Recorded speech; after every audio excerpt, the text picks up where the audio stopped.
Okay, this is the Glock that I was waiting for.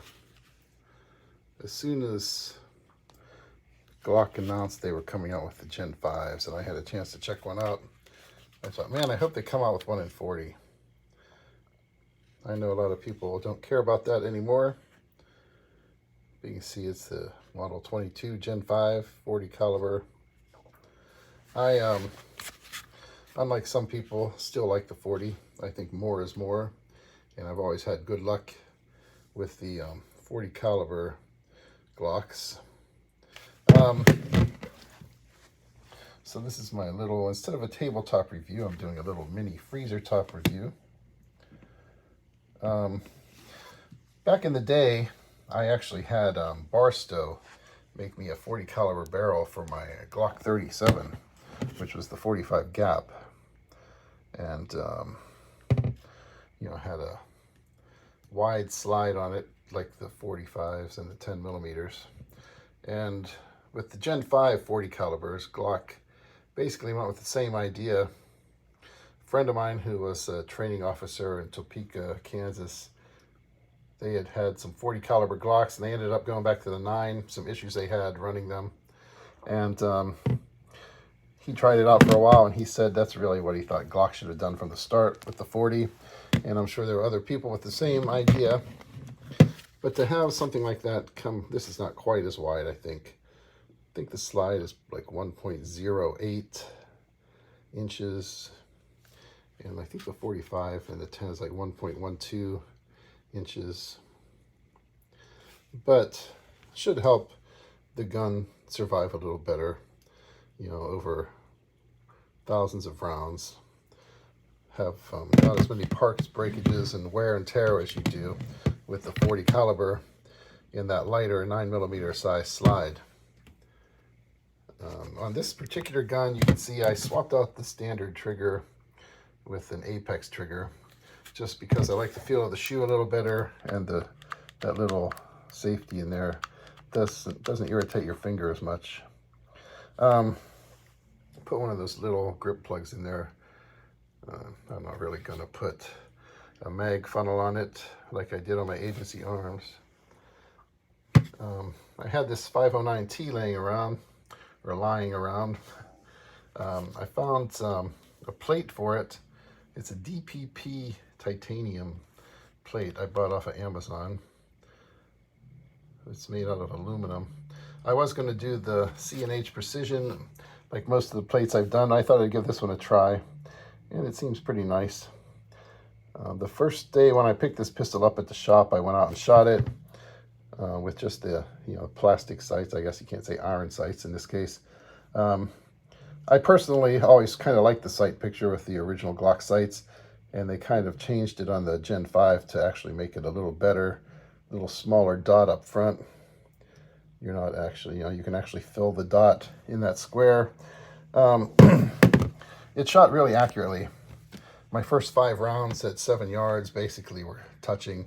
It was a little bit to the right, and I realized later when I came home that rear sight was a little off to the right, and I went to move it off to the left a little bit to try and center it, and it went way over. It was in there kind of loose compared to most of those I've seen. I've seen some of these polymer sights where you could pound on them with a hammer and a screwdriver and they almost didn't want to come out. But right now I just left that in there for the time being. You can see I've got this set up for the dot only. Don't really have any good footage shooting it yet, but it's a very accurate pistol. The trigger itself, I'm okay with the action on it. Even with the original trigger in there. I haven't shot it yet since I popped this Apex in. I tried a couple of the different Gen 5 triggers and trigger bars that I have in there, and they all seem to function pretty well with dry fire. But it's nice, firm, definite wall for sure, and it has a pretty nice snappy reset. When you pull it to the rear and trip it, when it resets, it doesn't really go back any further. It just hasn't, and it has a nice crisp reset. It's not super heavy. I can shoot it, and for self-defense use, I think it's pretty good. I had been wanting to try out one of these Glock performance triggers, and I thought I might slip it in there. And I pulled out the 9mm ejector and stuck the 40 caliber ejector in and put it in there. I wish I hadn't wasted my time doing that. I could have just stuck it in there like this to try the trigger pull, you know. Man, this was like not even having a trigger in there. I don't know. I don't have a trigger gauge with me to measure exactly what the trigger pull is, but damn, I put this in there, you know, and you just touch it and it fires. It's crazy. I might try it with a Glock Plus connector. I know Johnny Glock's triggers, he sells a setup for carry with the Plus connector in there. And I think Hilton Yam of 10.8 Performance, I thought I saw some posts on one of his social media outlets, Instagram or Facebook, where he was running a similar setup with the heavier connector in there to give about a 5 or 6 pound pull. But this thing here, there's just like no feel to it at all. No wall. You just like press on it and it's a click, and it's, you know, which is great if you don't want to pull your shots, but man, in a self-defense situation, you would just blow right through that, and you know, who knows how many shots you'd fire before you realized it. I did find this holster for the Gen 5 Glock 22 on eBay. I think it's Outlaw Holsters or something like that. It fits really nice. Let me stick that in there. See, it fits nice and secure. Plenty of clearance for the optic in there. And should get around, hanging upside down. It's not coming out, but it comes out pretty easy when you pull on it. So this, I think, is going to be my new, you know, primary self-defense gun. Like I say, I like the 40.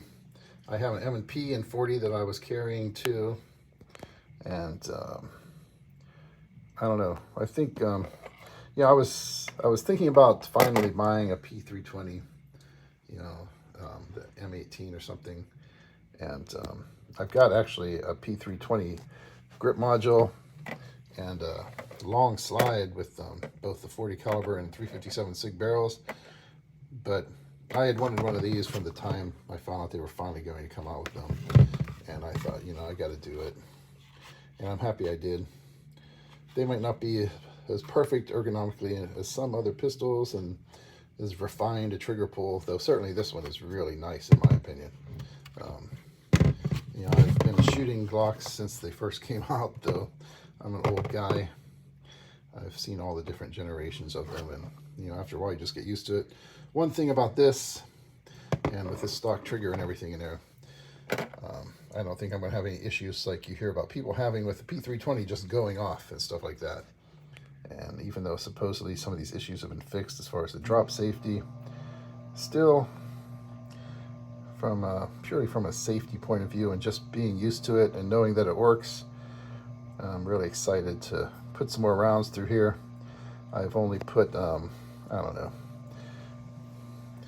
maybe 150 rounds total through it so far.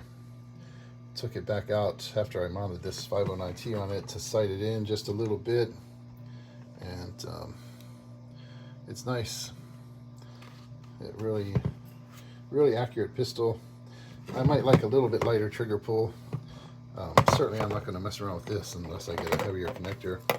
I might try a lighter, you know, like a minus type connector in there with the standard, you know, trigger setup, but really the way it is, slightly heavy perhaps for ultimate accuracy at longer ranges, but for a combat pistol, it's plenty good enough. So that's the key right there. I've been waiting for this for a long time. Even after they first came out, I just had other stuff going on, you know, and couldn't really just get into it. And I've got so many 40 caliber mags and stuff laying around from so much time I've spent having 40 caliber Glocks, and I think this is the one to really make it rock.